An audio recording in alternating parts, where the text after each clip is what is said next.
In a town ruled by men with badges, money, and pride, Abigail Mercer was seen as nothing more than a lonely widow with herbs on her shelves. But beneath her silence lived a mind sharper than any scalpel and a courage stronger than frontier iron. When a child's life hung by a thread, Abigail stepped forward, not as a helpless woman, but as a healer, a fighter, and a voice for every woman whose labor had ever been ignored. It was Wednesday. Early. The sun hadn't even bothered to crest the horizon yet. Abigail Mercer stood in the center of her small clinic. The floorboards were cold against her boots. She didn't light the lantern. She didn't need to. She knew every inch of this room in the dark. She stood by the rough wooden table. In her hands, she held a piece of white linen. Inside the linen was a pair of tiny leather shoes, soft, unscuffed. They had never touched the Kansas dirt. 3 years. Today was the 3rd anniversary. She folded the linen over the shoes. Carefully, deliberately. She didn't shed a tear. A person only has so many tears to give. Abigail had spent all hers back in the winter of '75. That was the winter the frontier took her husband. A simple infection. A thing that could have been fixed. Then, 7 months later, it took her baby girl. 9 days. That was all the time she got. 9 days of breathing and then nothing. She placed the wrapped shoes into a wooden trunk at the foot of her bed, shut the lid, turned the iron key. Click. That was that. Lock the trunk. Lock the memory. Keep the heart quiet. It was the only way to survive out here. Abigail walked over to her apothecary shelves. The room smelled sharp, practical. Dried yarrow, crushed white willow bark, peppermint and valerian root. These were things you could count on. Herbs didn't make promises they couldn't keep. They didn't pack up and leave in the middle of the night. She struck a match, lit the oil lamp. The yellow light hit the center of her work table. It illuminated a folded piece of heavy paper. It had a wax seal at the bottom. The county seal. Sheriff Clayton Vance. It was an eviction notice, clean, formal, cold. She was 3 months behind on her land lease. The paper stated the terms plain as day. Pay the debt by the end of October or vacate the premises. Abigail stared at the heavy black ink. She didn't have the money, not even half of it. Harlan Creek was a hard town. Folks paid in chickens or corn or chopped wood. You couldn't hand Clayton Vance a sack of potatoes and expect him to smile. He wanted the land. The railroad was coming through, and this little patch of dirt at the edge of town was about to be worth a whole lot of money. Without the clinic, she was nothing. Just another destitute widow freezing in the Kansas winter. She could ask for help. Martha Higgins lived down the road. Martha had a good heart and a bit of savings. Other folks in town owed Abigail their lives. They would probably chip in, but she wouldn't ask. Asking meant taking. Taking meant owing. Owing meant you were tied to someone. And out here, ties were dangerous. When you cared about someone, when you depended on them, the world usually found a way to snatch them away. Abigail had made a rule 3 years ago. Be the stone woman, fix the broken bones, brew the fever teas, take the trade, but never ever let them in. The morning dragged into afternoon. The wind picked up outside. It rattled the thin glass of the clinic window. A dry, howling wind. Abigail sat at her mortar and pestle, grinding dried root. Scrape, scrape, scrape. The rhythm settled her nerves. It kept the panic down in her stomach where it belonged. Then the rhythm broke. She heard the horses first. Hooves hitting the hard-packed dirt road, too fast. Nobody rode that fast into Harlan Creek unless there was a fire or blood. The horse slid to a halt right outside her door. Dust plumed up, tapping against her window pane. Abigail didn't have time to stand up. The door didn't get knocked on. It was kicked open. It slammed against the inside wall with a crack that shook the ceiling dust loose. A man stood in the doorway. He was tall, broad across the shoulders. He wore a heavy canvas coat covered in the pale gray dust of the plains. Wyatt Sterling. He ran cattle out on the eastern ridge. Usually he was a man who stood straight, proud, quiet. Today, he looked completely broken. He was breathing hard, chest heaving, and in his arms, clutched tight against his chest, was a little boy. Abigail's eyes locked onto the child. 6 years old, maybe 7. His head rolled limply against Wyatt's arm. The boy's skin was a terrible ashen color. His lips were tinged with a faint, bruised blue. Abigail's mind shifted instantly. The widow vanished. The healer stepped forward. She saw the flush on the boy's neck. The lethargy, the shallow rattling breath, second-stage typhoid fever. No question about it. Wyatt stepped into the room. His boots left heavy dirt tracks on her clean floor. He didn't look arrogant. He didn't look like a rich rancher. He looked like a man staring down the barrel of a gun. "Pendleton," Wyatt choked out. His voice was ragged, stripped raw. "I rode to Dr. Pendleton first, in town." Abigail stood up. "And?" Wyatt's jaw tightened. A muscle twitched under his jawline. "He refused to come. Refused to even look at him." Wyatt swallowed hard, looking down at his son. "Said I didn't have enough cash money on my person. Said he doesn't work on credit for anyone, not even for a dying kid." Wyatt looked up at Abigail. His eyes were wide, desperate.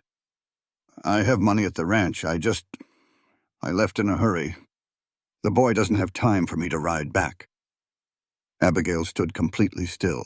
Anger, hot and righteous, flared up inside her chest. It burned through the numbness she had worked so hard to build.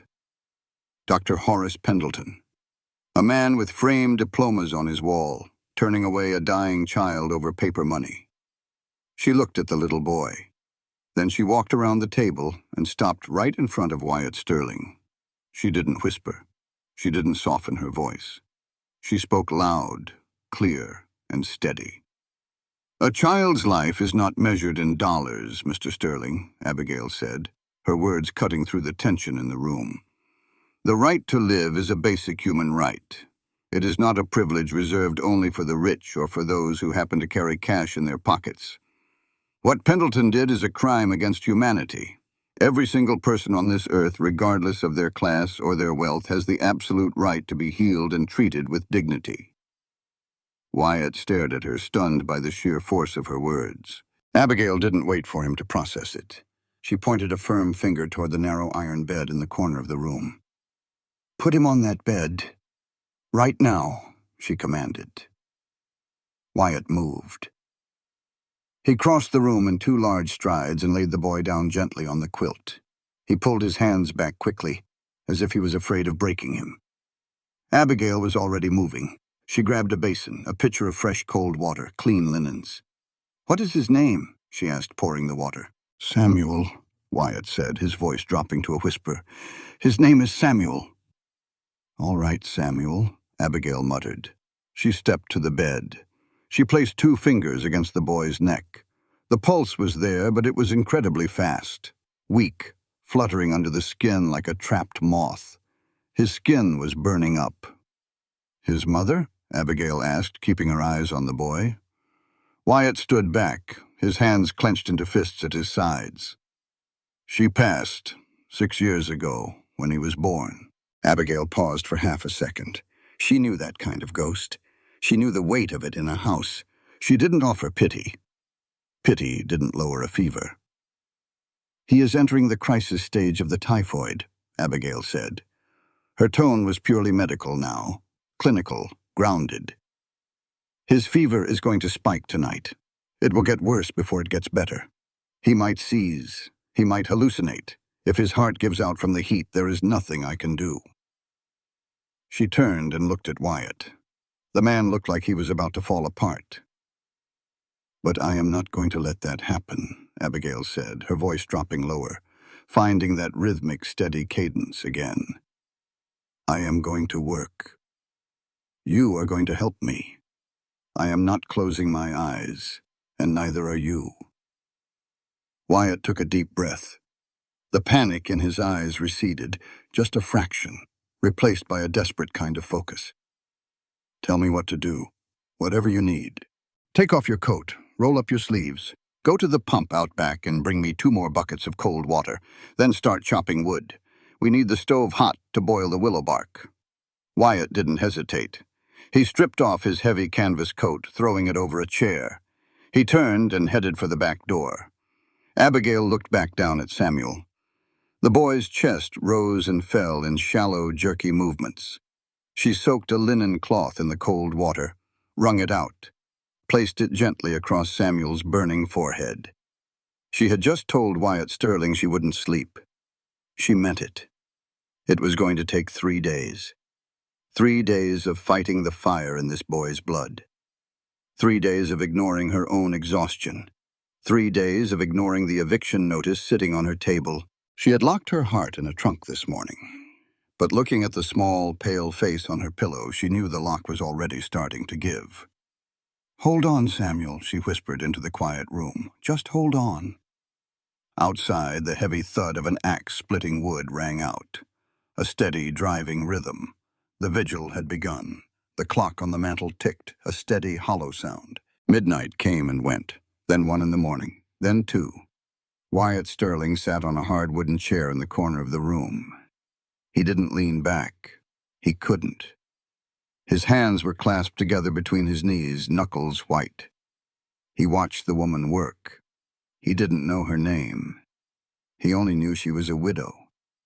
Folks in town called her the Stone Woman, said she was harsh, said she didn't give an inch on a debt. But watching her now, Wyatt realized the town didn't know a damn thing. She didn't stop moving, not once. Her hands were a blur of calculated purpose. She wiped the sweat from Samuel's brow. She dripped a tincture of steeped willow bark between the boy's cracked lips. She listened to his chest. She checked the pulse at his neck. Every movement was exact, precise. There was no panic in her, no hesitation. Wyatt had always been told that women were fragile things, especially when it came to blood or sickness or the hard realities of the frontier. Men fought the elements. Women tended the hearth. That was the rule of the West. But the woman in front of him was shattering that rule with every passing minute. She wasn't shrinking away from the ugliness of the disease. She was fighting it, hand to hand. The fire in the stove popped. A loud crack in the quiet room. Wyatt blinked. His eyes burned with exhaustion. He had been riding fences since dawn. Then the frantic ride into town. He was running on fumes. "You should close your eyes," she said. Her voice startled him. She hadn't looked at him in hours. Even now, her eyes were fixed on Samuel. "I'm fine," Wyatt grunted. His voice sounded like gravel. "You are exhausted," she replied, dipping a fresh cloth into the basin. "You staring a hole into my back won't break the fever. Sleep for an hour. I will wake you if he turns." "I said I'm fine." Wyatt's tone was sharper than he intended. It was the fear talking, the helplessness. A cattleman was used to fixing things. A broken fence, a stray calf. But he couldn't fix this. She finally turned her head. She looked at him. Her eyes were dark, unreadable, but catching the yellow light of the lamp. "Suit yourself," she said quietly. She turned back to the boy. By 3 in the morning, the fever reached its peak. Samuel started to thrash. It wasn't a violent movement, but a weak, restless shifting. His small hands grasped at the quilt. He moaned. A low, ragged sound that felt like a knife twisting in Wyatt's gut. Wyatt stood up. He took a step toward the bed. She held up a hand, a silent command to stop. Wyatt stopped. She leaned down close to Samuel's face. She didn't shush him. She spoke in a low, steady hum. Words Wyatt couldn't quite catch. A rhythm to calm a panicked mind. Samuel's eyelids fluttered. They peeled back slowly. His eyes were glassy, unfocused. They darted around the dim room until they landed on the woman leaning over him. The boy let out a harsh, rattling breath. "Are you—" Samuel's voice was nothing but a dry whisper. "Are you an angel?" Wyatt held his breath. The room went perfectly still. The woman didn't smile. She didn't offer a sweet, comforting lie. She stopped wiping his forehead. She looked right into the boy's fever-bright eyes. "I am a human being, Samuel," she said. Her voice was incredibly clear. It carried across the room, filling the quiet space. "And human beings have a moral responsibility to help one another in times of crisis. We don't need wings to save each other. That is compassion. It is the only thing that will get us through this winter, or any winter. Now open your mouth and drink this medicine." She brought the small cup to his lips. Samuel, despite the delirium, opened his mouth. He swallowed the bitter liquid. He closed his eyes, his breathing settling just a fraction. Wyatt stood frozen by his chair. He let her words echo in his mind. A moral responsibility.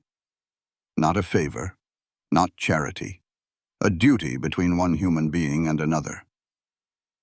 It was a stark contrast to Horace Pendleton, sitting in his fine house in town, counting his paper money while a boy burned up from the inside out. The hours bled into one another. The sky outside the window shifted, from pitch black to a bruised purple and finally to a pale, cold gray. Morning, day 1. The wind had died down. The clinic was freezing save for the heat radiating from the small iron stove. Wyatt had eventually succumbed to his exhaustion.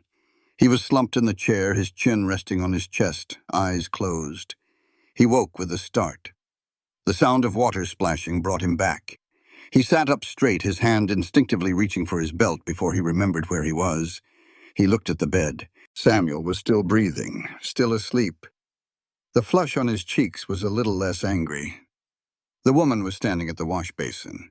She was scrubbing her hands with harsh lye soap. Her shoulders slumped just a little. The first sign of fatigue he had seen in 12 hours. She dried her hands on a rough towel. She walked over to the stove and poured a cup of dark, steaming coffee from the percolator. She didn't pour one for him.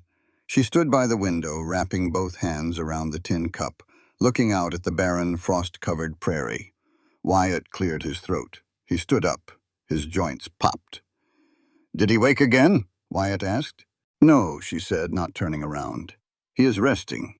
The fever's holding steady. It hasn't broken, but it hasn't climbed." Wyatt nodded, even though she couldn't see him. He walked over to the bed. He placed a rough, calloused hand lightly on Samuel's chest, feeling the heartbeat. It was steadier. He turned and looked at the woman's back, the straight spine, the stubborn set of her shoulders. "I don't know your name," Wyatt said. She took a slow sip of her coffee. Silence stretched out. For a moment, Wyatt thought she wasn't going to answer. He thought she might just prefer to remain the stone widow. Then she turned around. She looked at him over the rim of her tin cup. "Abigail Mercer," she said.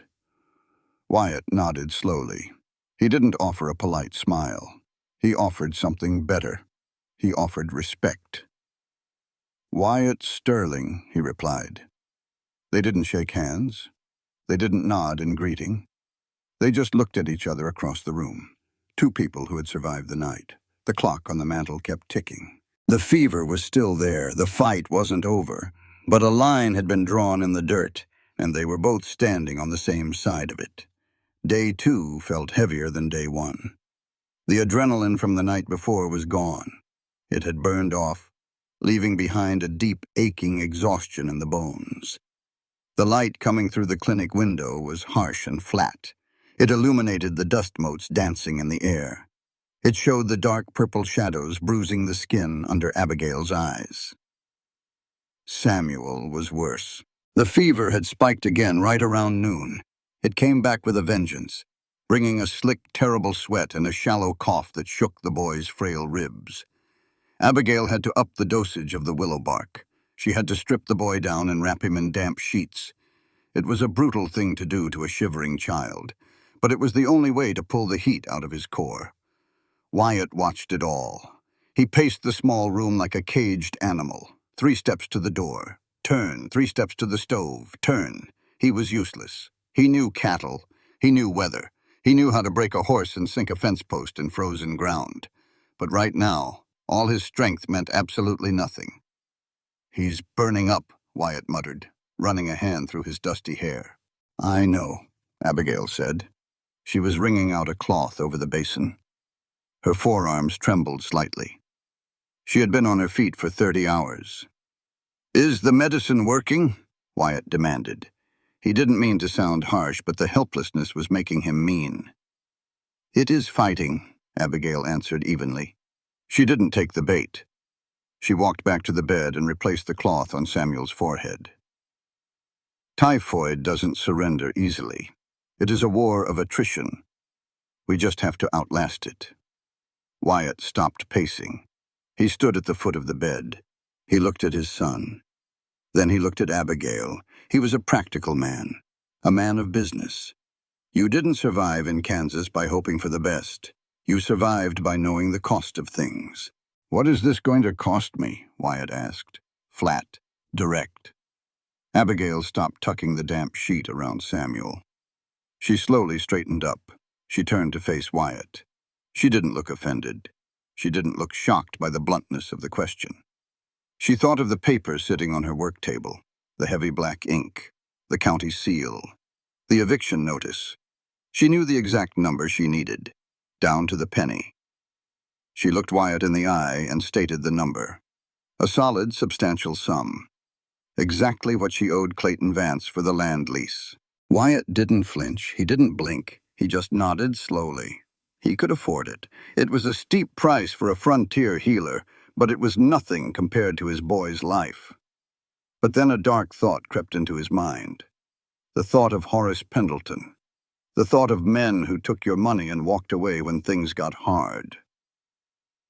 And if the boy doesn't make it? Wyatt asked. His voice was low, dangerous. If he dies in that bed, what then? It was an ugly question, a question born of grief and mistrust. Abigail didn't look away. Her posture grew rigid, her chin lifted. You will still pay me, Abigail said. Her voice didn't shake. It rang with absolute conviction. You will pay me the full amount. Wyatt narrowed his eyes. You expect to be paid for a failure? I expect to be paid for my work, Abigail countered sharply. She stepped away from the bed, closing the distance between them until she was looking right up at his chin. You listen to me, Mr. Sterling, Abigail said, her words slicing through the heavy air of the clinic. A woman's labor and a woman's intellect hold the exact same value as any man swinging a hammer or driving cattle out there on the plains. I am selling you my skills. I am selling you my time. I am selling you years of studying anatomy and herbalism when I should have been sleeping. I am giving you my own life's energy to keep your son's heart beating. She took a breath, letting the words hang in the space between them. I do not sell miracles, she continued, her voice unwavering. I do not play God.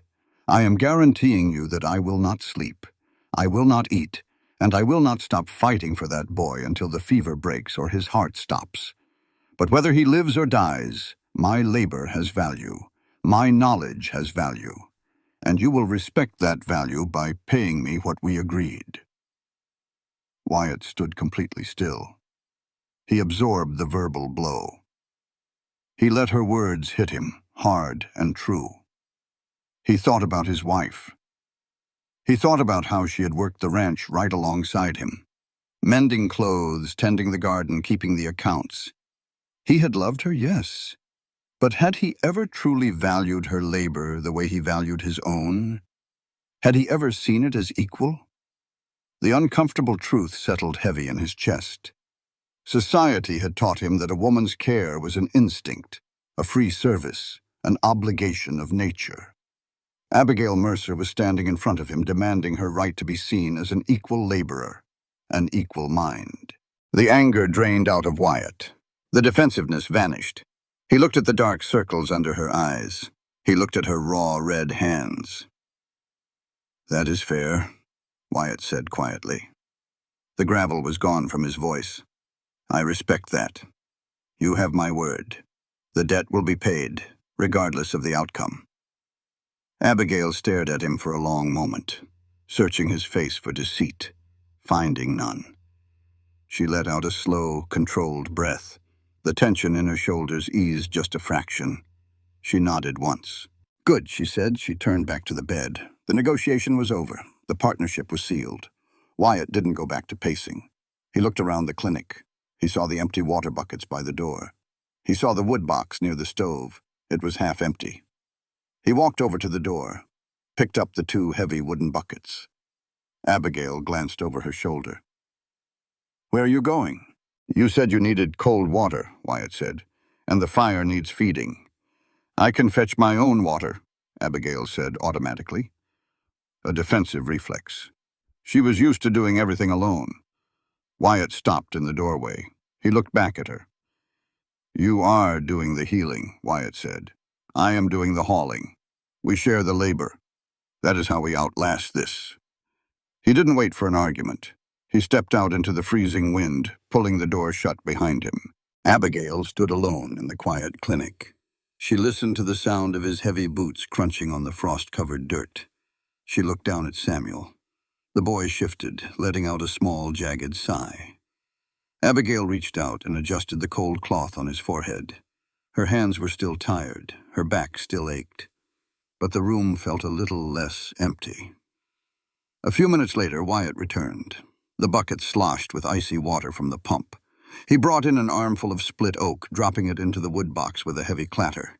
He didn't ask for permission. He didn't wait for instructions.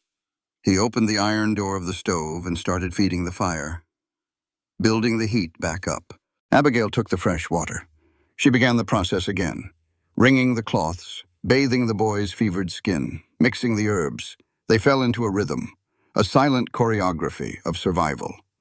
When Abigail needed to grind more willow bark, Wyatt took the pestle from her hands and did the heavy crushing. When the water grew warm, Wyatt was already at the door with the empty buckets. They didn't speak. They didn't need to. The clinking of the iron stove, the splashing of water, the heavy breaths of the sick child, these were the only sounds. It was a strange thing, Abigail thought, to be working side by side with a man who didn't try to take over, a man who didn't question her judgment. He just did the work that needed doing to support her. It broke every rule of the frontier she had come to know. It broke the rules of Harlan Creek. As the sun began to set on the second day, casting long, bloody streaks of orange across the wooden floor, Abigail realized something. She realized that she wasn't fighting alone anymore. And for the first time in 3 years, that thought didn't terrify her. The clock on the mantel ticked. The fire in the stove burned hot. Day 2 bled into night 2. The fever held. But so did they. The fever broke just before dawn. It didn't happen with a dramatic gasp. It wasn't a sudden miracle. It was just a slow, quiet surrender. The heat in the small clinic finally stopped fighting. Abigail felt it before she measured it. The air changed.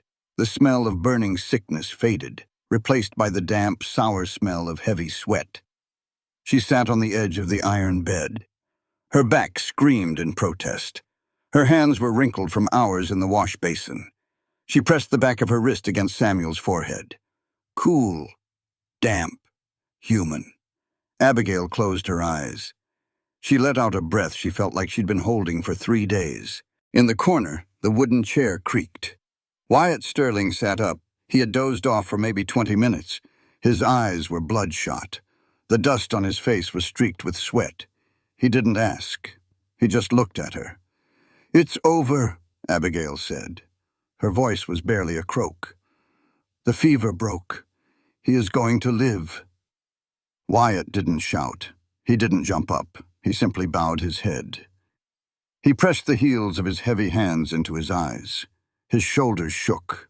Just once. A violent, silent tremor. A man letting go of the worst terror he had ever known.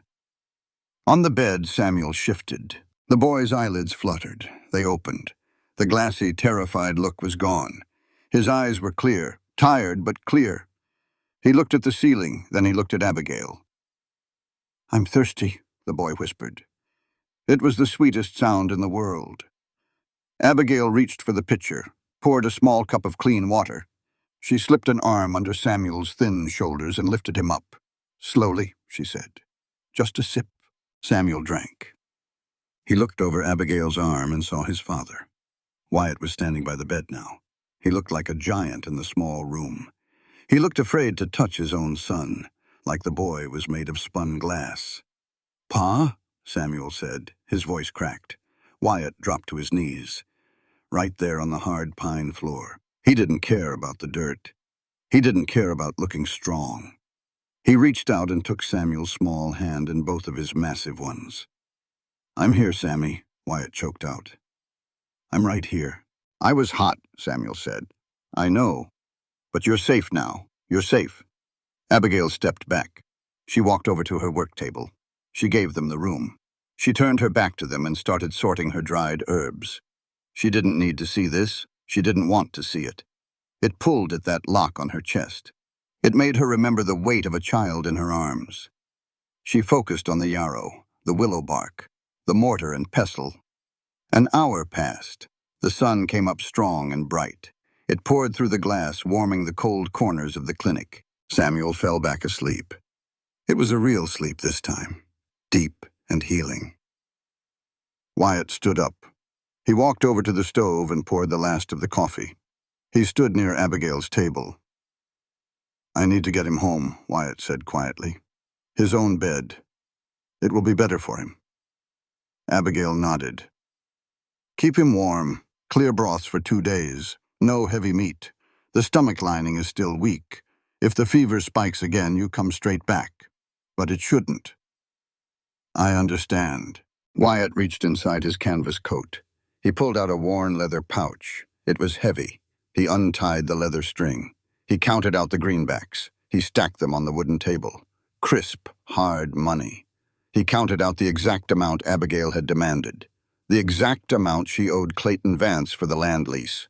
He pushed the stack toward her. Abigail looked at the money. It meant survival. It meant she wouldn't freeze this winter. She reached out and pulled the stack across the rough wood. But Wyatt wasn't finished. He reached back into the pouch. He pulled out 3 heavy gold eagles. Solid coin. Worth a small fortune out here on the plains. He set them down on the table right next to where the greenbacks had been. Abigail stopped. She looked at the gold. Then she looked up at Wyatt.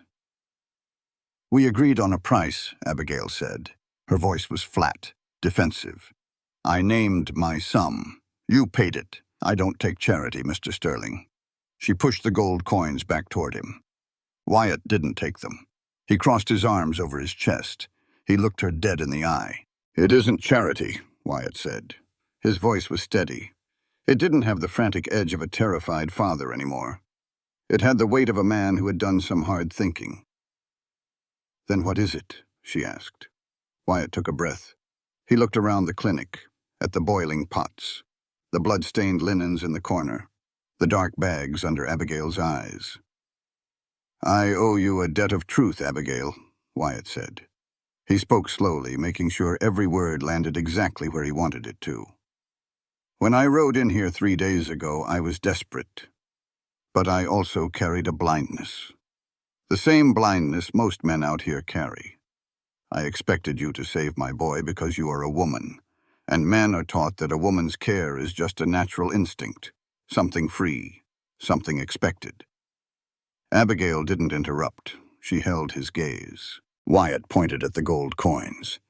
"This society has stripped women of far too much," Wyatt continued, his voice rising just a fraction, filling the quiet room with absolute conviction. "Because society assumes that caregiving, nursing, and healing are free instincts. They are not. What you did here was grueling, skilled labor. You applied science. You applied intellect. You sacrificed your own health for 72 hours. Paying the true value of your labor is how I show respect for your human dignity, Abigail. A woman's work is not a favor. It is labor. And to underpay it or expect it for nothing is theft. I will not be a thief." Abigail stared at him. She had spent 3 years in this town. She had set broken legs for men who didn't even say thank you. She had delivered babies for farmers who paid her with half-rotten squash because they thought a midwife was less valuable than a farrier. No man had ever spoken to her like this. No man had ever looked at her work and called it what it was: intellect and labor. Her throat felt tight. She swallowed hard, forcing the emotion down. She looked at the gold. "Take it," Wyatt said softly.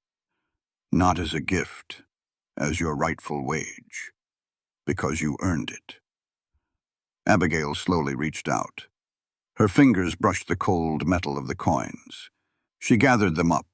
The weight of them in her palm felt different than the paper money. It felt like an acknowledgement.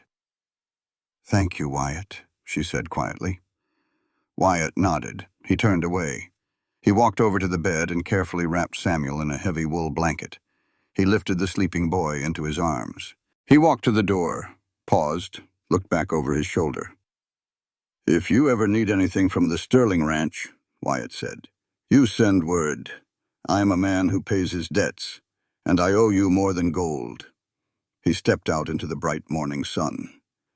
Abigail watched him load the boy onto the horse. She watched him swing up into the saddle. She stood in the doorway until the dust from his horse settled back onto the road.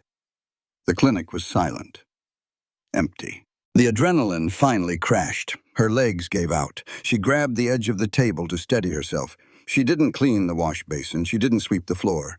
She walked over to the narrow iron bed. The sheets were still a mess. Abigail collapsed onto the mattress. She pulled a spare quilt over her shoulders. She closed her eyes, and for the first time since her daughter died, she slept without dreaming of ghosts. A week passed. The cold crept in. The wind off the plains carried the bitter bite of approaching winter. Abigail Mercer felt human again. The exhaustion was gone. She had paid the land lease. She had walked right into the county clerk's office, slapped the greenbacks on the counter, and demanded a stamped receipt. She thought she had bought herself peace. She was wrong. It was Tuesday morning. The clinic bell jingled, a sharp, violent sound. Abigail looked up from her ledger. Sheriff Clayton Vance stood in the doorway. He didn't take off his hat. That was the first insult. Out west, a man took off his hat when he entered a woman's house. Vance kept his wide-brimmed Stetson planted firmly on his head. He was a thick man, barrel-chested. He wore a heavy wool suit that cost more than most farmers made in a year. The silver star pinned to his lapel was polished to a blinding shine. He smelled of cheap bay rum, expensive cigar smoke, and arrogant cruelty. "Morning, Widow Mercer," Vance drawled. He stepped into the room. His boots struck the floorboards hard. He was a man who wanted you to know he took up space. "Sheriff Vance," Abigail said. She didn't stand up. She didn't offer him a chair. She kept her pen resting on the ledger. "To what do I owe the visit?" "The lease is paid. I have the receipt." Vance smiled. It was a lazy, dangerous smile. It didn't touch his eyes. "I saw the receipt," Vance said. He began to pace around the clinic, picking up a jar of herbs, looking at it, putting it back down. "Surprised me, to be honest. I figured you'd be packing your bags by Friday. That was a lot of money for a lone woman to scrounge up." "I am a healer. I charge for my services. I paid my debt." Vance stopped pacing. He leaned against the wall near the stove. He crossed his boots at the ankle. "Sure you did," Vance said. "Word around town is Wyatt Sterling paid you a heavy purse. Mighty generous of him. But Wyatt Sterling is just one man, and sickness ain't always a steady business." He took off his leather gloves, slapped them against his thigh. "I worry about you, Abigail," Vance said. His voice dripped with fake concern. "A widow living all the way out here on the edge of town. No man to protect you. No husband to speak for you. It's a dangerous world. This land you're leasing, the railroad is coming right through the valley next spring. Prices are going up. Your lease runs out again in 6 months." Abigail gripped the pen tighter. She knew what this was. It was the squeeze. "I will pay the next lease when it comes due," she said coldly. Vance chuckled, a low, ugly sound. Maybe I won't renew it. I own the dirt, widow. I get to choose who sits on it." Now a smart woman, a woman who knows her place. She'd find herself a patron, a man of influence, someone who could make sure she never has to worry about rent again, in exchange for certain accommodations. The implication hung in the air. Thick. Foul. Abigail stood up. She pushed her chair back. It scraped loudly against the floor. She walked around the table. She didn't back away. She walked straight toward Sheriff Vance, stopping exactly 3 feet from him. She looked up into his face. Her expression was carved from stone. "You listen to me, Clayton Vance," Abigail said. Her voice was low, but it possessed a razor edge that cut right through his smug smile. Vance frowned. He wasn't used to women speaking to him without shaking. "You think because I am a widow I am weak," Abigail said, speaking with absolute clarity. "You think because you wear a tin star and own the dirt under my feet you own me. You are wrong. Listen to my words carefully, because I want you to understand the law better than you pretend to enforce it." She stepped half an inch closer.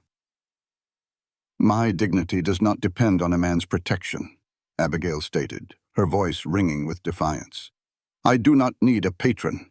I do not need a master. I am an independent citizen of this country. I have civil rights. I have the right to my own labor. I have the right to exist on this earth without trading my body or my self-respect for the privilege of a roof. You represent a corrupt system that believes women are property to be traded by men of power. I reject your system, and I reject you. If you want me off this land in 6 months, you had better bring an army, because I will not be intimidated out of my human rights by a bully with a badge." Vance's face went dark red. The veins in his thick neck bulged. He pushed himself off the wall. He loomed over her, trying to use his sheer physical size to crush her defiance. "You've got a sharp tongue, widow," Vance snarled, dropping the polite act completely. "A sharp tongue gets a woman cut in this world. You think rights matter out here? Power matters. Money matters. You just made an enemy of the only man who can keep you alive in Harlan Creek." "Get out of my clinic," Abigail ordered. She pointed at the door. Vance stared at her. He breathed heavy. He wanted to strike her. She could see it in his eyes. But he was a coward. He only struck when he had the absolute advantage. He shoved his hat down lower on his forehead. "We'll see how proud you are when the snow falls and you ain't got a fire," Vance spat. He turned, booted the door open, stomped out to his horse. Abigail stood in the doorway. She watched him ride back toward town. Her hands were shaking, not from fear, from rage. Pure white-hot rage at a world that constantly demanded she justify her own existence. 20 miles east, the wind was blowing dust across the Sterling Ranch. Wyatt sat on his horse, looking down at the creek bed. It was bad, worse than yesterday. The water was gone. All that remained was a cracked ribbon of damp mud winding through the dry yellow grass. His cattle were restless. They were lowing, pacing the fence lines, looking for water that wasn't there. He had moved them from the north pasture, hoping this spring-fed creek would hold out. It hadn't. Wyatt rubbed his jaw. The stubble was rough. If he couldn't water the herd, they would die. If the herd died, he lost the ranch. It was simple, brutal frontier math. He heard a horse approaching behind him, a heavy, galloping rhythm. Wyatt turned in his saddle. Sheriff Clayton Vance pulled up. His horse was sweating. Vance looked pleased. "Morning, Sterling," Vance shouted over the wind. Wyatt didn't smile. "Vance, you're a long way from your desk." Vance trotted his horse forward, stopping next to Wyatt. He looked down at the dry mud of the creek bed. "Looks like a hard season," Vance said. "Water is life out here. Shame to see a good herd dry up and blow away." "The water will come back, it always does," Wyatt lied. He kept his voice perfectly level. Vance chuckled. He reached into his coat and pulled out a folded piece of paper. "I'm a helpful man, Wyatt," Vance said. "I like to see my neighbors prosper. I know you're hurting. I know you paid a heavy sum to that witch doctor in town to save your boy. You're cash poor and water-starved." Vance held out the paper. "I have a buyer," Vance continued. "Eastern money, railroad money. They want this stretch of the valley. They are willing to pay a fair price for your deed. Enough for you to pack up the boy and move somewhere a little more forgiving. Somewhere with water." Wyatt looked at the paper. Then he looked at Vance. He understood the game now. It wasn't just a drought. Vance had been buying up land upstream all summer. Wyatt had heard rumors, but he hadn't put it together. Vance was damming the tributary, choking out the downstream ranches to force a sale to the railroad. Vance was trying to break him. Wyatt didn't take the paper. He looked Vance dead in the eye. "This ranch isn't for sale, Clayton," Wyatt said. His voice was cold as winter iron. "Not to you. Not to the railroad." "Don't be stubborn," Vance warned, his fake smile vanishing.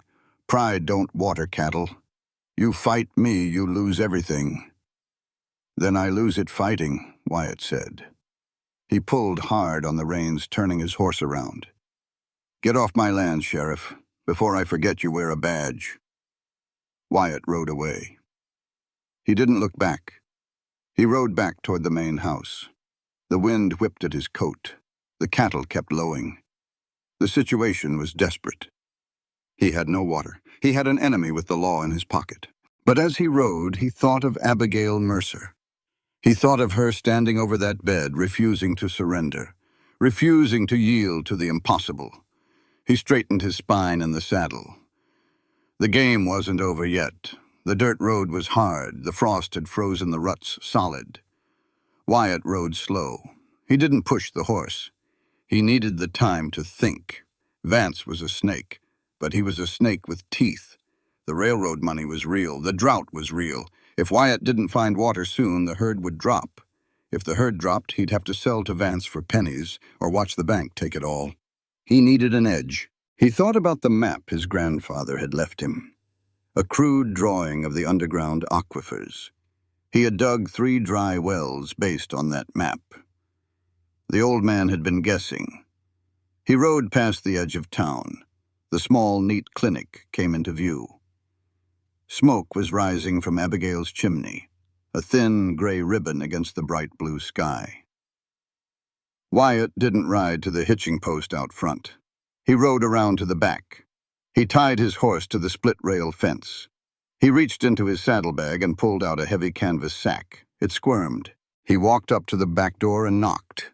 2 sharp raps. Abigail opened the door. She looked surprised. Then she saw the moving sack.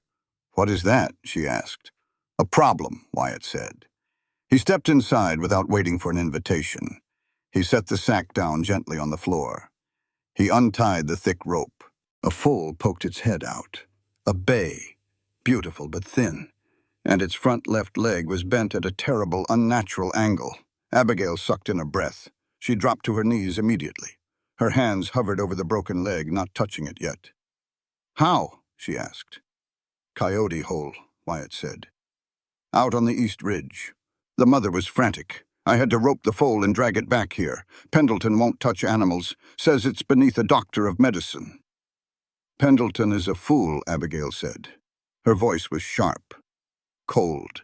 She ran her hands down the leg. The foal whinnied in pain. Abigail didn't flinch. She kept feeling the bone. "Compound fracture," she muttered. "The bone hasn't broken the skin, but it's shattered. The splinters are going to cut into the muscle." Wyatt watched her. He had seen ranchers put horses down for less. A broken leg usually meant a bullet. But he couldn't shoot this one. Not after he had just watched a child almost die. He needed something to live.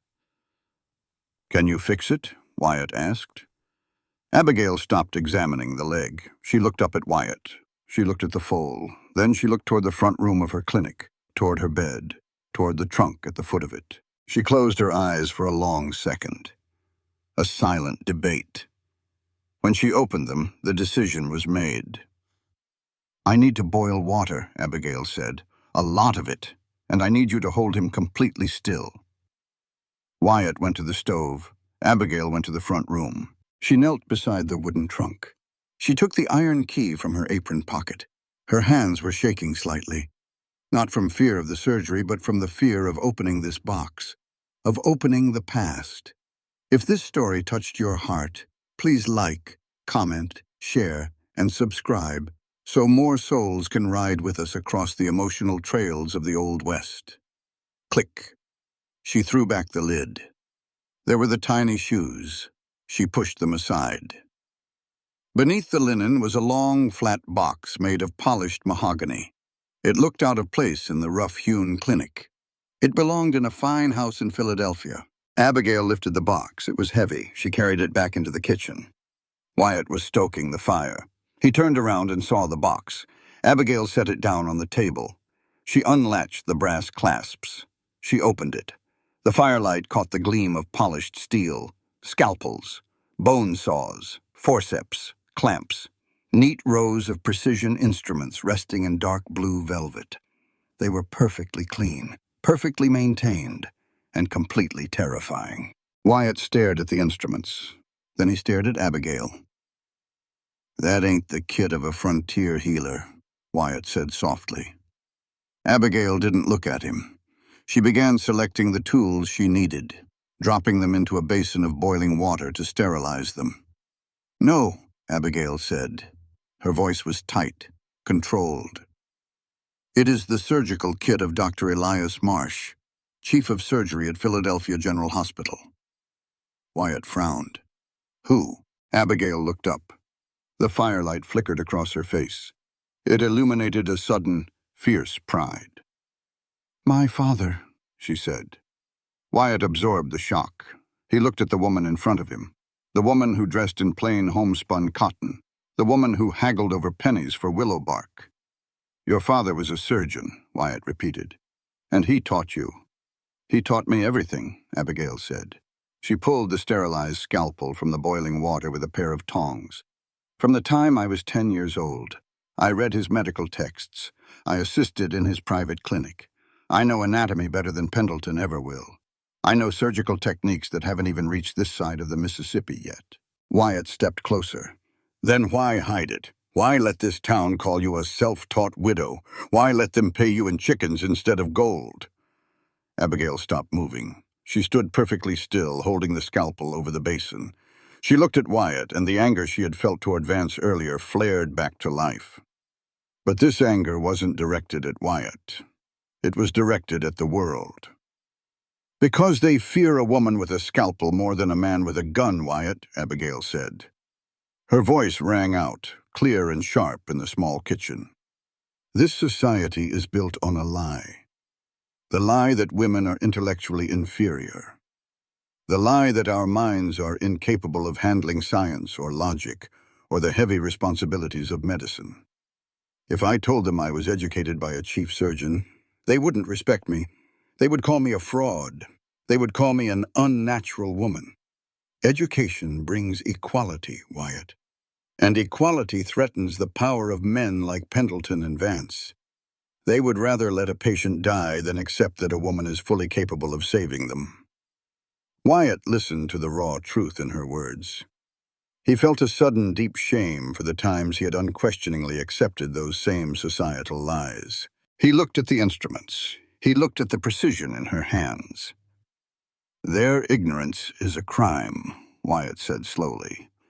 His voice was thick with respect. "Your knowledge is a light. You shouldn't have to hide it in a box." Abigail looked down at the scalpel. "Hold the foal," she said. Wyatt dropped to his knees. He wrapped his arms around the young horse's chest and neck, holding it down with steady, gentle strength. Abigail went to work. She wasn't a widow mixing herbs anymore. She was a surgeon.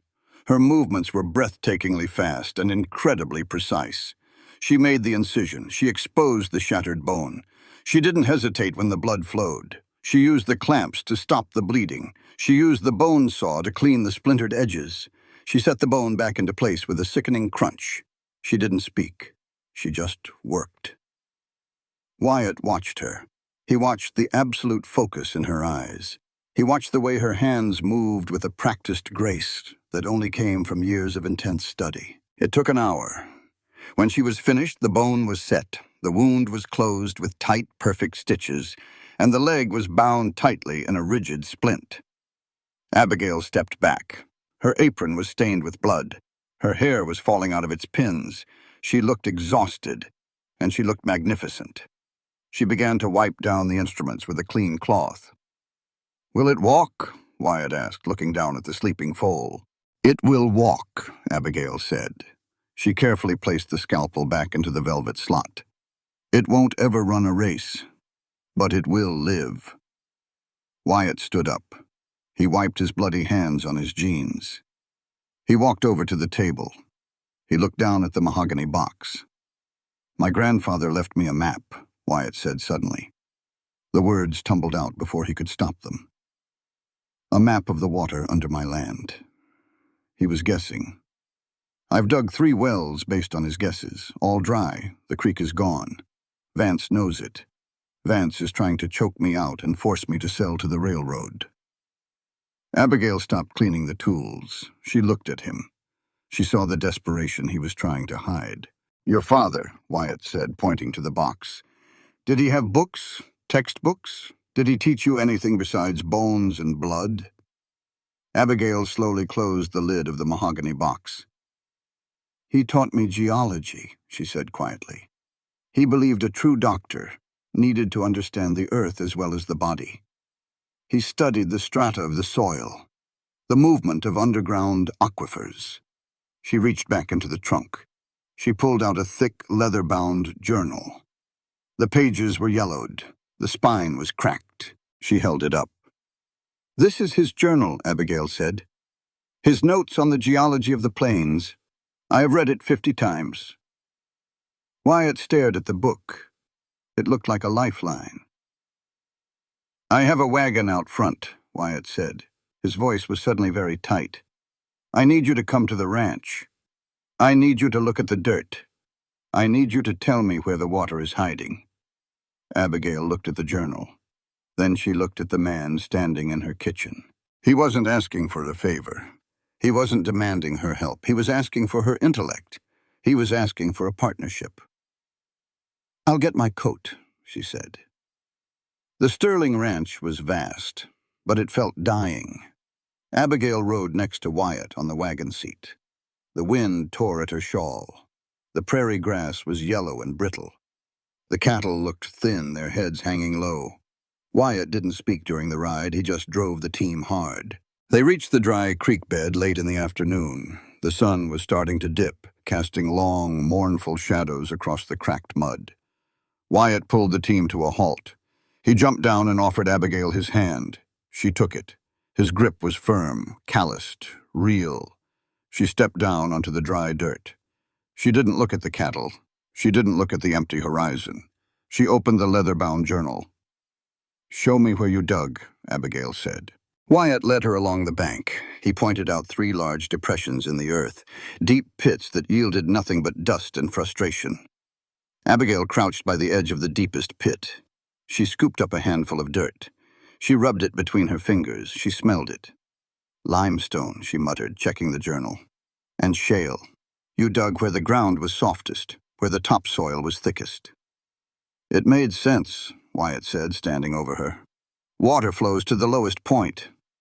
"Surface water flows to the lowest point," Abigail corrected him. She stood up, brushing the dirt from her skirt. "Underground aquifers follow the rock strata. They don't care about the surface dirt. They follow the fault lines in the bedrock." She walked along the creek bed, her eyes scanning the subtle shifts in the landscape. She was reading the earth the way she read a patient's pulse, looking for the hidden rhythms. She stopped near a bend in the creek, a place where the bank rose sharply, exposing a jagged shelf of gray rock. "Here," Abigail said, pointing at the rock. "The shale layer tilts upward here. It creates a natural dam underground. The water hits this rock and pools behind it. You dug in the soft dirt, but the water is trapped under the hard stone." Wyatt walked over. He looked at the rock shelf. It looked solid, unforgiving. "You want me to dig through that?" he asked. "Yes," she said simply. Wyatt didn't argue. He walked back to the wagon.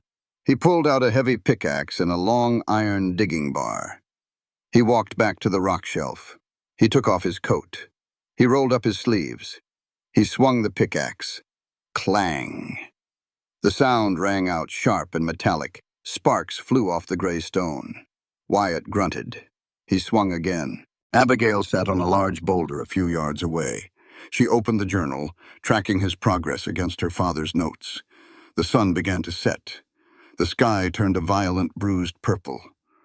Wyatt kept swinging. The rhythm of the pickaxe became the only sound on the prairie. A steady, punishing beat. He was pouring all his fear, all his anger at Vance, all his desperation into the iron head of the tool. Abigail watched him. She watched the sweat plaster his shirt to his back. She watched the muscles in his arms strain. He was a hard man, a man shaped by a hard land. But he wasn't a stubborn fool. When she offered a truth backed by science, he didn't let his pride get in the way. He picked up the axe and started breaking rock. It was dark by the time he finally stopped. He dropped the pickaxe. He was breathing heavily, leaning against the iron bar. He had carved a deep notch into the rock shelf, but there was no water, just more gray dust. Abigail walked over. She carried the oil lamp from the wagon. She held the light down over the notch. "It's dry," Wyatt said. His voice was ragged, defeated.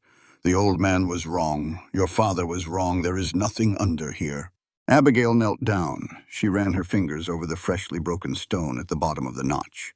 "Feel this," she said. Wyatt knelt beside her. He reached out. His fingers brushed against hers in the dark, a quick, startling heat. He touched the stone. It was cold, very cold, and it was slightly damp. "Condensation," Abigail said, her voice dropping to a whisper. "The air down here is cooler than the surface. The moisture is seeping up through the microfractures in the rock. The aquifer is right beneath this layer." Wyatt looked at her in the lamplight. The defeat vanished from his eyes, replaced by a sudden, intense hope. "How much further?" he asked. "A foot, maybe less. But you need to use the iron bar. The pickaxe might shatter the capstone and collapse the vein."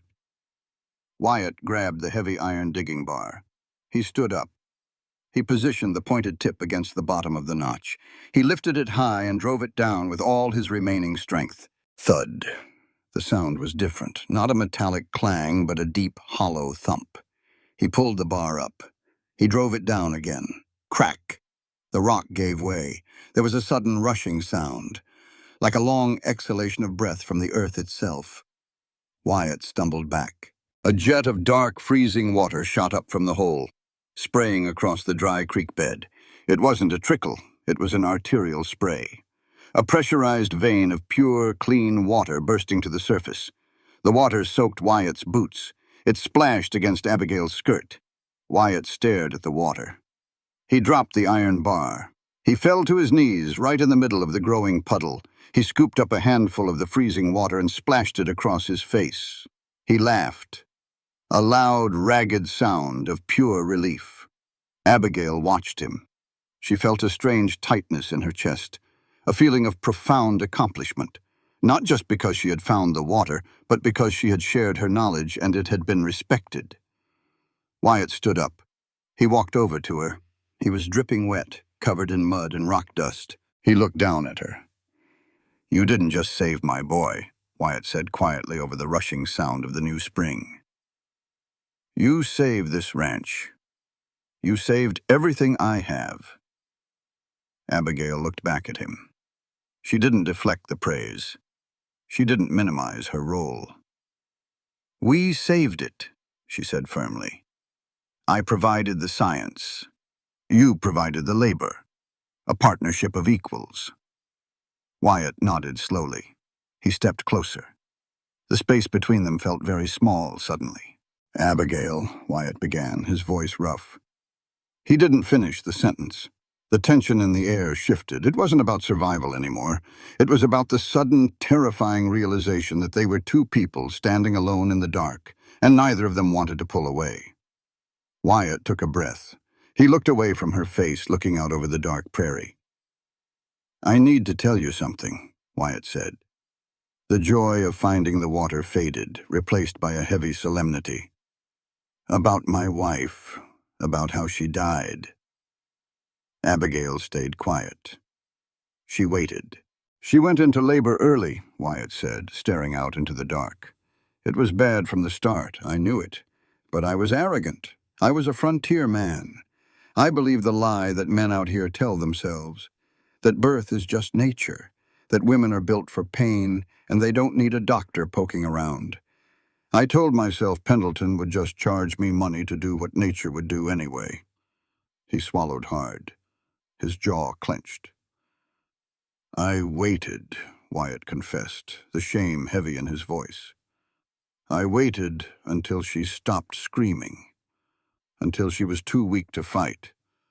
By the time I finally swallowed my pride and rode for the doctor, it was too late. The baby was gone, and she bled to death before morning. He finally turned back to look at Abigail. I killed her, Wyatt said simply. My ignorance, my arrogant belief that I knew better than medicine, that I knew what a woman needed better than she did. I killed her. Abigail looked at the broken man in front of her. She saw the guilt eating him alive. She didn't offer him a soft lie. She didn't tell him it wasn't his fault. She was a healer. She dealt in hard truths. You made a terrible mistake, Wyatt, Abigail said, her voice steady and clear. You let prejudice and pride dictate a medical crisis. You cannot change that fact. You cannot undo the past. Wyatt flinched, but he didn't look away. But you can choose how you live the rest of your life, Abigail continued. You can choose to be a man who learns from his ignorance. You can choose to raise Samuel differently. Teach him to respect women as equals. Teach him to value science and intellect over stubborn pride. Punishing yourself forever isn't redemption, Wyatt. It is cowardice. Healing isn't erasing the scar. It is learning how to carry it without letting it define you. Wyatt stood in the dark, the new spring rushing behind him, and listened to the absolution he hadn't known he was seeking. He didn't ask for forgiveness. He just nodded, accepting the weight of her words. The wind howled across the plains, but for the first time in years, neither of them felt cold. The summons came on a Tuesday. It was delivered by a county deputy who couldn't look Abigail in the eye. He just shoved the heavy paper into her hands, tipped his hat, and rode off fast. Abigail stood on the porch. She unfolded the paper. The black ink seemed to jump off the page.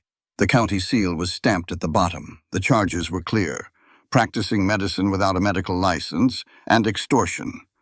There was a sworn affidavit attached. It was signed by a drifter, a man who claimed Abigail had held Samuel Sterling hostage during his fever, refusing to give him water until Wyatt promised to pay double her fee. It was a lie, a bold, ugly, desperate lie. Abigail didn't have to guess who wrote it. She saw Sheriff Vance's hand in the fake witness. She saw Dr. Pendleton's hand in the medical charges. They had pooled their fear and their malice. They had built a trap. She walked back into the clinic. She set the paper on the table. She wasn't scared. She was furious. An hour later, Wyatt rode up. His horse was lathered in sweat. He had ridden hard from town. He threw himself out of the saddle and hit the door before he even tied the reins. He burst into the clinic. His chest was heaving. His eyes were wild. "I heard," Wyatt said. His voice filled the small room. It was loud, angry. "I heard what they did. May Briggs told me at the Mercantile." Abigail was packing her leather satchel. She was carefully sliding her father's surgical tools into their velvet slots. She didn't look up. "It is a court summons," she said calmly. "I am due before the county judge tomorrow morning." Wyatt paced across the floor. "It's Vance. He's trying to break you to get to the land, and Pendleton is helping him." "I know." Wyatt stopped pacing. He looked at her packing. He stepped forward. He reached out and grabbed her wrist, not hard but firm enough to stop her moving. "You don't need to pack," Wyatt said. His jaw was set tight. "I am handling this." Abigail looked down at his hand on her wrist. Then she looked up into his face. "How exactly are you handling it, Wyatt?" she asked. Her voice was dangerously quiet. "I am riding to Topeka," Wyatt said, the words spilling out fast. "I am hiring the best defense lawyer in the state. I'm bringing my ranch deed to the courthouse. I will post any bail. I will buy off any judge. Vance wants a war of money and power. I have more of both. I will protect you from this." He thought he was doing the right thing. He thought he was being a good man, a protector, a shield against a harsh world. He didn't understand that he was doing the exact same thing Vance was doing, just with a softer hand. Abigail pulled her wrist free. She took a step back. The calmness vanished from her face. The fire that had been building inside her finally snapped. "No," Abigail said, her voice cracked like a whip. Wyatt blinked. He looked confused. "Abigail, they are going to lock you up." "You are doing exactly what Vance does," Abigail shouted. She didn't care who heard her. She didn't care about being the quiet widow anymore. "You are using your money to solve a problem. You are using your status as a male landowner to step in front of me and fix the world." Wyatt stiffened. "I am trying to save you." "I don't want to be saved," she fired back. "You are using your money and male privilege to save me, turning me into a helpless victim. I don't need a knight, Wyatt. I do not need a savior to pay my way out of trouble." She pointed a finger at his chest. "Listen to me, and listen well," Abigail said, her voice dropping into a harsh, commanding rhythm. "When a man uses his power to shield a woman from a fight that belongs to her, he strips her of her agency. He tells the world that she is too weak to stand on her own 2 feet. I am not weak. I need an ally who believes in my competence, not a patron who pities my situation." Wyatt stood frozen, the anger drained out of his face, replaced by a deep, stunned silence. He looked at the floor. He looked at his own hands. He realized, with a sickening drop in his stomach, that she was right. He had rushed in blindly, playing the role society had taught him to play. The strong man saving the fragile woman. He had completely forgotten the surgeon who had saved his son's life. He looked back up at her. The wildness was gone from his eyes. "You're right," Wyatt said. His voice was rough. "I was a fool. I'm sorry." Abigail let out a long breath. The tension in the room shifted. The anger broke, leaving a heavy, honest quiet behind it. "I have to fight this myself, Wyatt," she said softly. "If you buy my freedom, they will just come back when your money runs out. I have to break their law with my truth." She turned back to the table. She closed the mahogany box. She reached into her apron and pulled out a folded piece of paper. The heavy parchment she had shown him out by the dry creek, her father's geological map. She held it out to him. "Take this," she said. Wyatt looked at the map. "I can't take this now.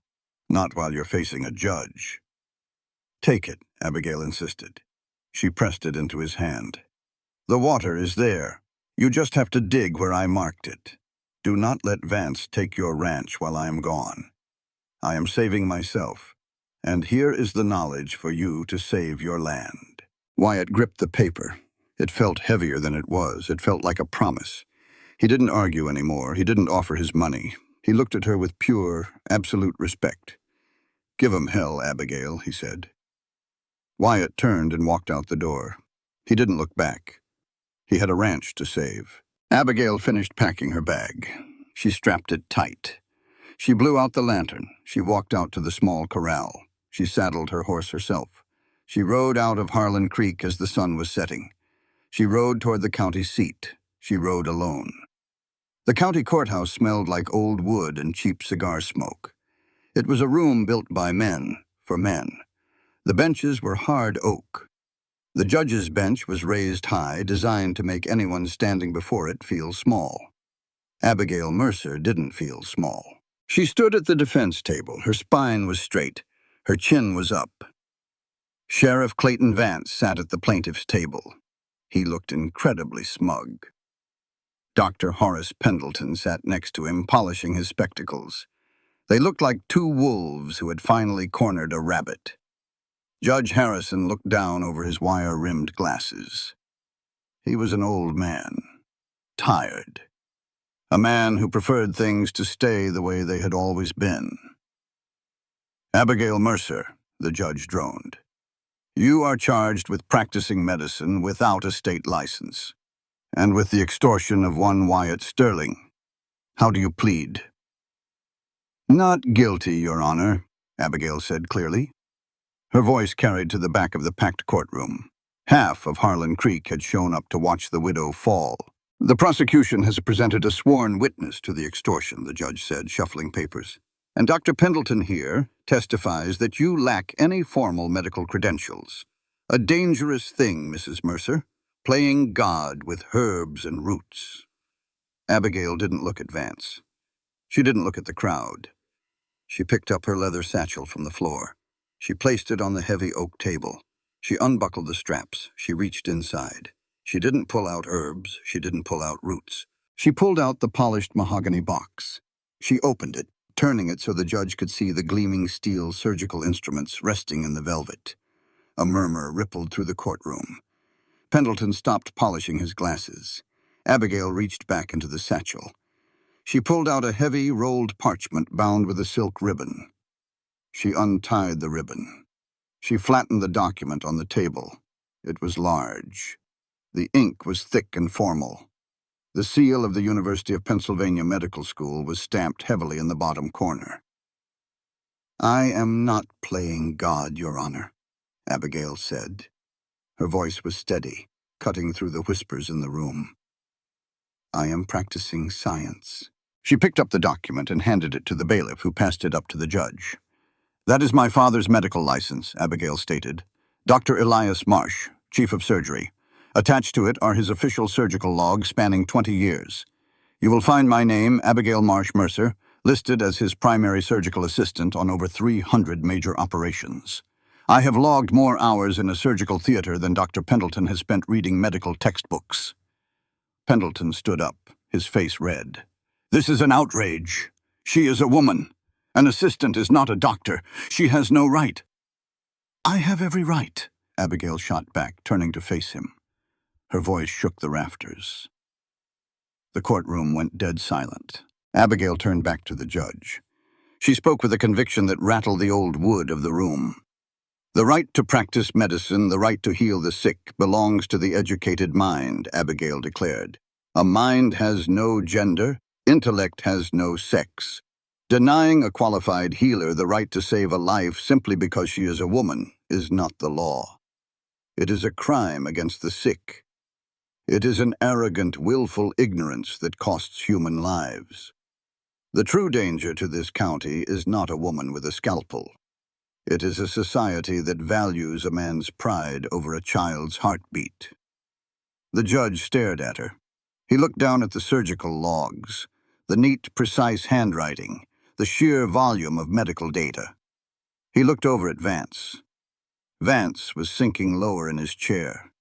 The smugness was gone. "As for the charge of extortion," Abigail continued, turning her gaze on Vance, "call your witness. Let him testify under oath. Let him look me in the eye and tell this court that Wyatt Sterling was extorted." Vance swallowed hard. He looked toward the back of the room. The drifter he had paid to sign the affidavit was gone. He had slipped out the back door the moment Abigail opened the surgical box. The judge saw it too. He sighed heavily. He took off his glasses. "Case dismissed," the judge grumbled. He slammed his gavel down. "And Sheriff Vance, if you ever waste this court's time with a fabricated witness again, I will have your badge. We are adjourned." The crowd erupted. Abigail didn't smile. She didn't cheer. She carefully rolled up the parchment, closed the mahogany box, and put them back in her satchel. She had won. But it didn't feel like a victory. It just felt like she had survived another day in a world that constantly wanted her to disappear. She walked out of this courtroom. The air outside was crisp, cold, clean. She stood on the stone steps, taking a deep breath. "Mrs. Mercer?" Abigail turned. A small, nervous man in a suit stood behind her. He was the county clerk. He held a piece of mail in his hands.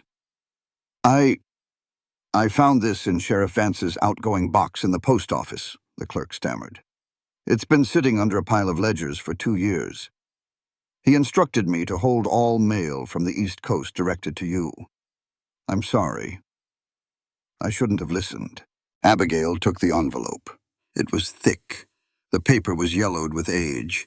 She recognized the crest in the corner. The Philadelphia Medical College. She tore it open. Her hands shook slightly. She read the words. It was a formal invitation. The board of directors had reviewed her father's final letters of recommendation. They were starting a new experimental program for female nurses to train in advanced anatomy. They wanted her to come back. They wanted her to teach. 2 years. She had spent 2 years freezing in Kansas, thinking the world had forgotten her, thinking her father's legacy was buried in a trunk. A shadow fell over the letter. Abigail looked up. Wyatt Sterling was standing on the steps below her. He was covered in dust. His hands were blistered, but his eyes were bright. "Did you find the water?" she asked. "We hit the vein this morning," Wyatt said, a slow smile breaking across his tired face. "Enough pressure to flood the creek. The herd is drinking. The ranch is safe." Abigail nodded. She felt a profound relief.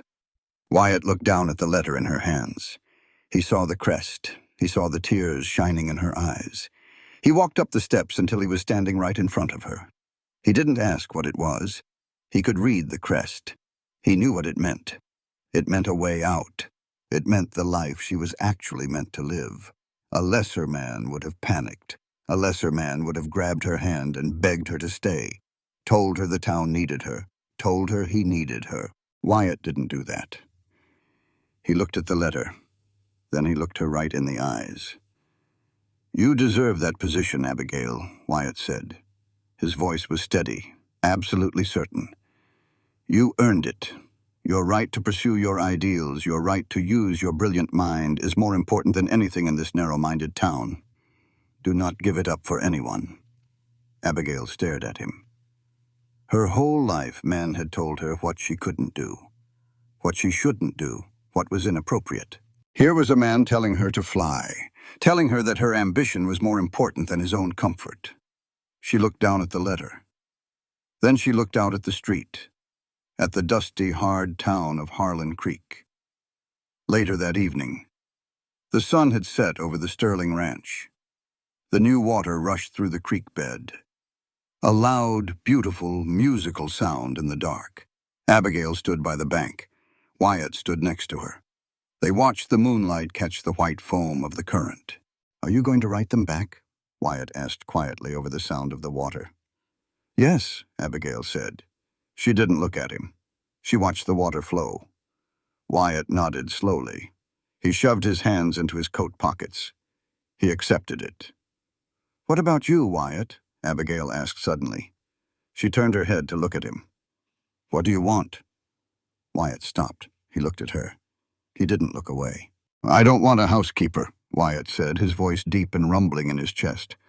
"I don't want a woman to hide behind me. I don't want someone to own." He pulled his hand out of his pocket. He held it out in the space between them, palm up, open. "I want an equal partner," Wyatt said. "Someone who challenges me, someone who teaches me, someone to walk the exact same path with, side by side." Abigail looked at his open hand. Rough, calloused, strong. She didn't need a savior. She didn't need a knight. She reached out. She placed her hand firmly into his, their fingers curled together. A lock snapping shut, not trapping them inside, but locking the rest of the world out. 3 weeks. That was how long it had been since the trial. 3 weeks since she had stood in a room full of angry men and forced them to look at the truth. The weather in Harlan Creek had turned. The bitter Kansas winter had finally bared its teeth. The wind howled across the plains, rattling the thin glass of Abigail's clinic window. But inside, the fire burned hot. Abigail stood at her wooden table. She was grinding dried valerian root. The rhythmic scrape of the pestle was a comfort. She was still here. Vance was gone. The county judge had not been bluffing. The revelation of Vance's fabricated witness had cracked his empire wide open. A state investigator had arrived from Topeka 3 days after the trial. They looked into Vance's ledgers. They looked into the water rights. They found a mountain of rot. Vance had been stripped of his badge. His assets were frozen. The bank was circling his properties like buzzards over a dying steer. Abigail poured the crushed root into a glass jar. She screwed the lid on tight. She heard a horse approaching, a slow, steady trot.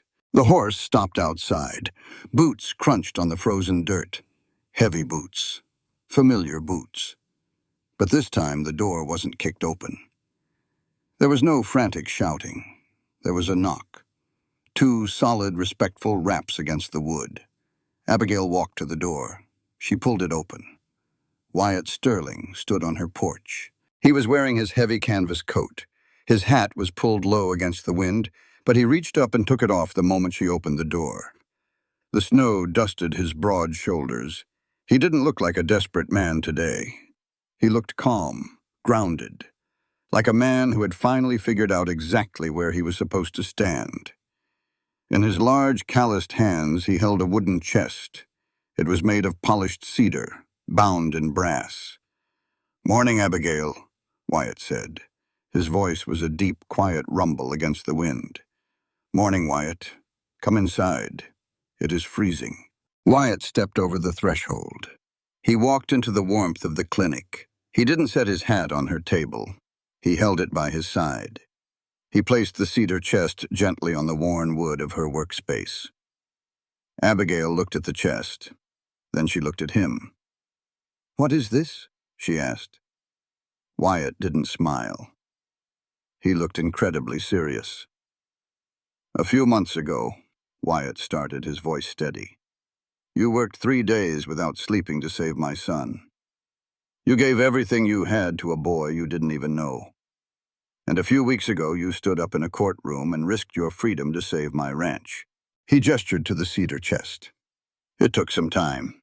It took a few train rides to Topeka, but I finally brought it back." "Brought what back?"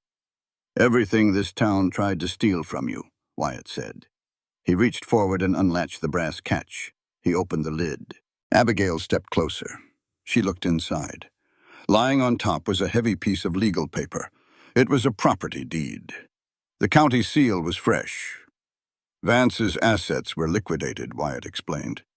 "The county auctioned off the land leases to pay his fines. I went to the auction. I bought the dirt under this clinic." He picked up the deed and handed it to her. Abigail looked at the name printed in heavy black ink.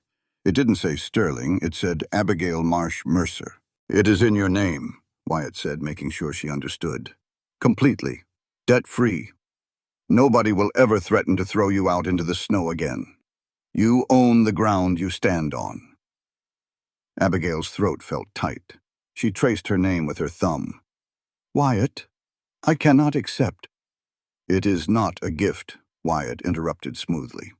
"It is back pay for the water, for the map that saved my herd. And there is more." He reached back into the chest. He pulled out a heavy rectangular object wrapped in brown paper.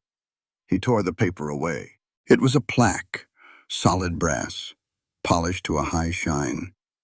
The engraved letters were filled with black enamel. Dr. Abigail Mercer, physician and surgeon. Abigail stared at the brass plate. She stopped breathing for a second. "I took a copy of your father's surgical logs to the state medical board in Topeka," Wyatt said. "I hired a lawyer, not to defend you, but to represent your credentials. I made them read every single page. The board agreed your education is undeniable. They issued a state medical license in your name. You don't have to hide the mahogany box anymore. You are a doctor in the eyes of the law." He set the plaque on the table. It landed with a heavy, satisfying clink. Abigail reached out and touched the cool metal. Dr. Abigail Mercer. It was the title she had earned in blood and sweat, locked away for years because of the fears of small men. Wyatt reached into the chest one last time. He pulled out a sealed envelope. "I didn't open this," Wyatt said, but I know what it is." He handed it to her. It was a letter from the Philadelphia Medical College. "I sent a wire to the college board after the trial," Wyatt explained. "I told them about your situation here. I proposed an arrangement. I told them you had a clinic to run in Kansas, but that your mind was too sharp to keep entirely to yourself.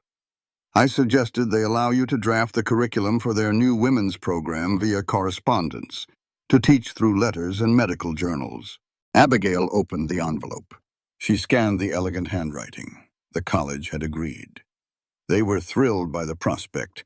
They offered her a position as a remote adjunct professor of anatomy. She slowly lowered the letter. She looked at Wyatt. He was standing there, covered in trail dust, having just handed her the world. "Why did you do all of this?" Abigail asked. Her voice was barely a whisper. Wyatt stood tall. He looked her directly in the eyes. There was no hesitation in him. "Because of what I learned from you," Wyatt said clearly. "I want to be very clear, Abigail. This chest is not a dowry. I'm not trying to buy a wife. That is an old, ugly way of thinking. Women are not property to be purchased with land or brass. This is simply the return of the rights and the dignity that this ignorant world stole from you." He took a half-step closer. The air between them crackled. "You taught me that true partnership requires equality," Wyatt continued, his voice ringing with absolute conviction. "Love is not about clipping someone's wings to keep them close. It is not about making them smaller so a man can feel bigger. True love is making sure the sky is wide enough for them to fly as high as they were meant to. I want you to fly, Abigail. I just want to be the man standing beside you when you do." Abigail looked at the deed, the plaque, the letter. She looked at the man who had fought a corrupt system not to protect her but to empower her. She didn't cry, she didn't break down, she smiled. A real, deep smile that reached her eyes. "Wyatt Sterling," she said, "you have learned very well." "I had a brilliant teacher," he replied. Abigail set the letter down. She walked around the wooden table. She didn't hesitate. She stepped right up to him. "I want a clinic," Abigail said, looking up into his face. "A bigger one, with 2 rooms for patients, and a large window for the sunlight." Wyatt smiled. The lines around his eyes crinkled. "I have a lot of empty land by the new spring, and I know how to swing a hammer." "Then we have an agreement," Abigail said. She reached up. She took his face in her hands. His skin was cold from the wind, rough from the trail. She pulled him down. When they kissed, it wasn't a desperate clinging. It wasn't a surrender. It was a collision of equals, a contract signed in breath and heartbeat. 2 people who had lost everything, finally finding exactly what they needed to build something new. Spring, 1880. The Kansas prairie was green. A violent, vibrant green that only comes after a brutal winter. The wildflowers were blooming in thick patches along the rushing water of the new creek. The Sterling Ranch had changed. Attached to the side of the main house was a new building. It was built of fresh, bright pine. It had large glass windows that caught the morning sun. Above the door, a polished brass plaque gleamed in the light. Dr. Abigail Mercer, physician and surgeon. Inside, the clinic smelled of clean linen, carbolic soap, and dried lavender. Abigail stood at a large chalkboard mounted on the wall. She was drawing a diagram of the human pulmonary system with a piece of white chalk. Sitting at a small wooden desk in front of her was Samuel. He was 8 years old now, missing one front tooth, his hair sticking up in every direction. He held a piece of slate and a chalk pencil, carefully copying the diagram. "The lungs, Samuel," Abigail said, tapping the chalkboard. "They do not judge the air they breathe. They simply take what is given and extract the life from it. Anatomy is perfectly fair. It is only society that creates unfairness." Samuel finished drawing a wobbly pair of lungs. He set his chalk down. He looked up at Abigail. His brow was furrowed in heavy 8-year-old thought. "Dr. Abby?" Samuel asked. "Yes, Samuel." "When I was at the Mercantile yesterday with Pa," Samuel began, "Mr. Higgins said it was unnatural for a woman to be cutting on people. He said there are fewer women doctors because women aren't brave enough to see blood. Is that true?" Abigail stopped wiping the chalk dust from her hands. She turned around slowly. She didn't scold him for asking. She didn't brush the question away. This was the most important lesson she would ever teach him. She walked over and crouched down next to his desk, bringing herself to eye level with the boy. "No, Samuel. It is absolutely a lie," Abigail said. Her voice was gentle, but as firm as bedrock. "I want you to listen to me, and I want you to remember this for the rest of your life." Samuel nodded solemnly. "There are fewer women doctors," Abigail explained clearly, "because for a very long time society built a system based on fear and control. Men who held power created laws and rules to keep women out of universities and hospitals. They told a lie that women were not smart enough or brave enough because they were terrified of sharing that power.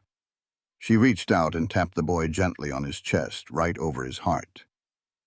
Intellect has no gender, Samuel, she stated. Courage has no sex. Bravery is not defined by whether you are a man or a woman. Bravery is defined by what you choose to do when the world tells you to be afraid. Samuel's eyes were wide, absorbing every word.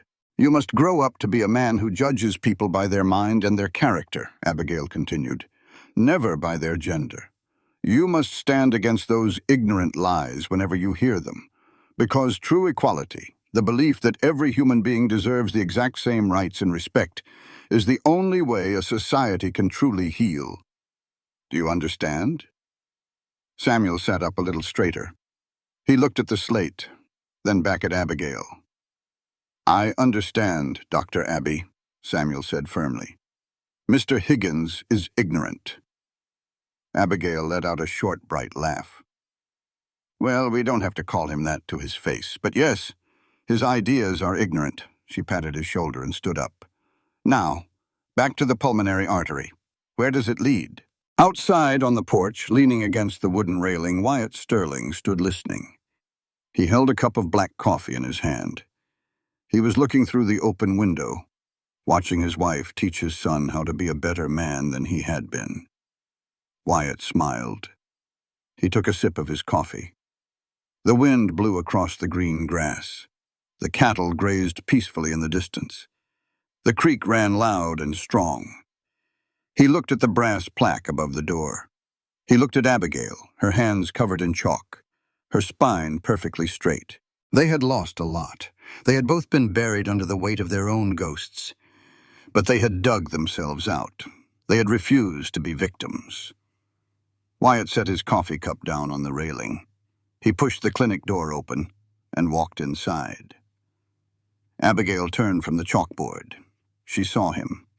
Her eyes softened instantly. Am I interrupting the lecture? Wyatt asked, taking off his hat. Just finishing, Abigail said. Samuel has grasped the circulatory system and the mechanics of societal equality. Good man, Wyatt said, ruffling the boy's hair as he walked past the desk. He walked up to Abigail. He didn't care that Samuel was watching. He didn't care about propriety. He wrapped his arms around her waist and pulled her close. She leaned into him, smelling of chalk dust and dried herbs. Mail rider came by, Wyatt murmured, resting his chin on the top of her head. You got a package from Philadelphia. Looks heavy, like textbooks. Abigail pulled back slightly, looking up at him with bright, eager eyes. The new curriculum drafts. They sent them for my review. Then you have work to do, Doctor, Wyatt said softly. We both do, Abigail replied. She turned back to the room, to the boy at the desk, to the clinic she owned, to the life she had built. It wasn't a fairy tale. It was the frontier.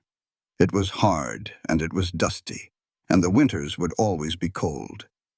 But as Wyatt took her hand, his rough fingers lacing perfectly through hers, Abigail knew they would survive it. They wouldn't survive it by hiding. They would survive it by standing side by side, facing the wind together, equal in every measure. And that was the greatest cure of all. This work of fiction is a product of the author's imagination. Any resemblance to actual persons, living or dead, events or locales, is purely coincidental. The narrative is intended solely for artistic and entertainment purposes and should not be interpreted as a reflection of real individuals or factual occurrences. In the end, Abigail Mercer's story is not simply a tale about a frontier healer, a desperate father, or a child rescued from the edge of death. It is a story about the quiet battles human beings fight when the world has taught them to survive alone. Abigail had locked away her grief because loss had convinced her that love was dangerous. Wyatt had carried guilt because pride and ignorance had once cost him the woman he loved. And between them stood Samuel, a fragile child, whose fever forced two wounded souls to stop hiding behind fear and begin trusting one another. This story reminds us that true strength is not found in never needing help, but in having the courage to accept compassion when it comes. It teaches us that kindness is not charity when it is given with respect, and that helping another person in their darkest hour is one of the most sacred duties we have as human beings. The deeper meaning of this story lies in the value of dignity. Abigail was not asking to be praised as an angel, nor saved like a helpless woman. She wanted her knowledge, her labor, her sacrifice, and her humanity to be seen. Her hands healed the sick, but her courage also challenged a cruel system that believed power belonged only to men with money, land, or badges. Through Abigail, we are reminded that a woman's wisdom is not lesser, that compassion is not weakness, and that every person deserves the right to stand fully in their own worth. Wyatt's growth is just as important. He learns that love is not control, protection is not ownership, and respect means believing in someone's strength rather than stepping in to silence their struggle. This Western tale also shows us that healing does not happen all at once. It comes slowly, like water breaking through stone. It comes through honesty, humility, shared labor, and the willingness to change. Abigail saves Samuel's life. But Samuel also awakens something buried inside her. Wyatt saves his ranch. But Abigail's knowledge teaches him that survival is not built by pride alone. Together, they show us that when people honor each other as equals, they can overcome sickness, drought, corruption, grief, and fear. So the lesson we carry from this story is simple but powerful. No heart is too broken to heal. No truth is too small to matter, and no act of compassion is ever wasted. In a harsh world, mercy is a kind of courage. Respect is a kind of love. And sometimes, the person who helps us survive is also the person who teaches us how to live again.